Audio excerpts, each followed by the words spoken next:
Picture this. Your team starts the week and things just happen. Client work gets started without you nudging it.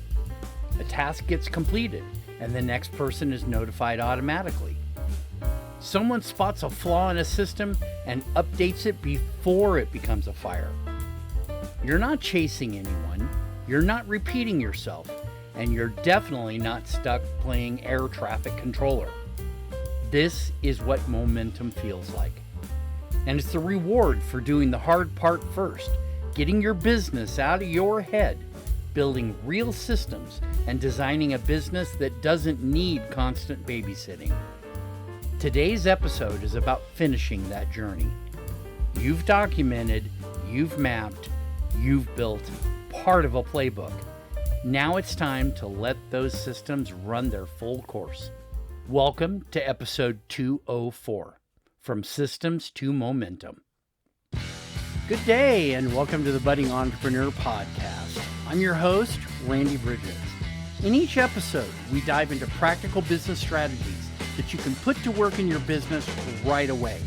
We also focus on inspiring stories from leaders who are shaking and making things happen in their industry. It's all about giving you the tools and insights to take you and your business to the next level. So get comfortable and let's jump right in. All right. We are on episode 204, and today is June the 20th, 2025. Now, this is the final episode in our 4-part Service Best Practices series, and we're wrapping it up by answering one simple but powerful question. How do you turn documentation into momentum? Over the last 3 episodes, we've been building the foundation. Why playbooks matter, how to map out your business functions, and what to document so your team can finally stop guessing. But today, this is where we make it work in the real world. We're not just building files and documentation, we're building flow. So here's what we'll cover. How your process map tells you exactly what to document next, how to prioritize what matters, and obviously it's not everything, the 5 activation mechanisms that take your systems from shelfware to self-powered, and a simple self-check to know you're on the right path. Now let's bridge back to episode 202 because if you took the time out to build out your function map, that's great. But here's the mistake most people make. They stop at the map. A function map is your decision engine. It shows you where the flow works and, more importantly, where the friction lives. So where should you start documenting? Well, that's easy. Start with, number 1, what breaks most often? Number 2, what takes the most time? And 3, what affects the customer experience directly? You don't need to document everything. You just need to fix the patterns that keep costing you time, energy, and sanity. So let's take a quick step back after we have done 202. Let's actually go back and take a look and tie this all together. In episode 201, we unpacked why service businesses wait too long to document and how a playbook changes everything. In 202, we built the foundation where we mapped out your core functions and found gaps along the way. In episode 203, we moved into execution, how to build documentation your team will actually use. And now, here in episode 204, we bring it to life. This is where all that planning and structure starts to pay off. You're not just building systems with this, you're gonna be activating them. So let's get specific. There are 5 mechanisms that make your systems move. Number 1, recurring task assignments. This is where you tie your documentation into recurring project workflows.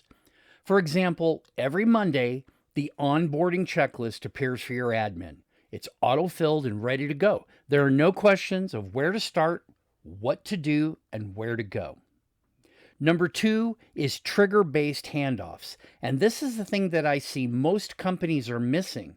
This is where we're automating the baton pass. When task A is marked complete, the system should notify the person responsible for task B, and then task C and task D. You can use things like Slack, ClickUp, email. Again, the tool doesn't really matter. The point is no guessing. Number 3 are auto-filled docs and templates. You need both halves of this. If you use tools like Notion, Airtable, or Google Forms to feed your SOPs, then it starts working. I personally use forms and automations inside of my CRM to accomplish the same thing. You'd think that a CRM, which is an outwardly facing system, would not be able to be used for your own people. But in most cases, it's actually very simple because the people are in the system. Why not just automate that part of it? Now, while we're in here, let's talk about templates. They reduce friction. Your team shouldn't start from scratch. When I'm building these types of templates, not just for myself, but for my clients, I always ask myself, what is the minimal amount of information needed to move things to the next person? And that's where the template comes in real handy. Number 4, clear ownership. We've said this before. Every system needs an owner, someone who keeps it clean and current. If you have no owner, you really have no systems. You want to assign it, set quarterly reviews, and treat your system like assets.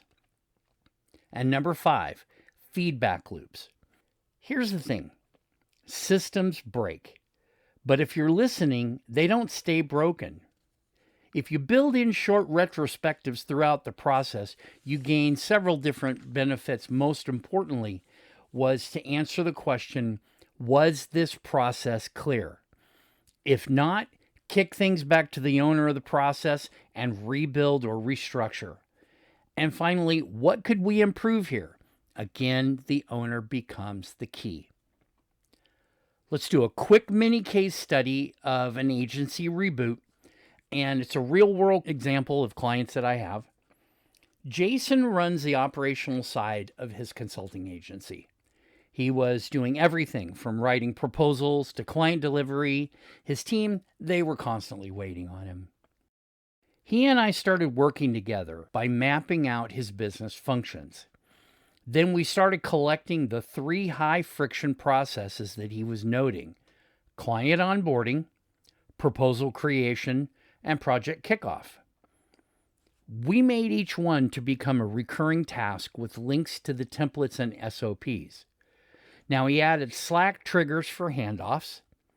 He set a Friday feedback form for his team and assigned 1 SOP owner per system. Here's what happened at the end of only 2 months. He was saving about 6 hours a week by the end of this. There were fewer drop balls, and his team started solving problems without him. That's how you build momentum, is the team is taking over where you don't have to, and you get a chance to focus at the level that you're supposed to. Now, a lot of this depends on everything working its way and making things happen and all the things going right. But how do you know when your systems are falling apart? Well, there's 4 main signals. We've talked about pretty much all of these, but people keep asking the same questions. That's the first one. You are still the bottleneck. The team members are improvising around your steps. That's a good indicator. And tasks are delayed or skipped without clarity. These ultimately come down to being system leaks. And every leak is going to cost you something. It's either going to be trust, time, or margin. And these kind of systems don't fix themselves. But the sooner you see the signs, the faster you can address the problem as it exists. So before we wrap up, here's a quick audit you can run right now to see where you are. Ask yourself, have I mapped my key business functions? Do I have at least 3 documented systems that my team can use?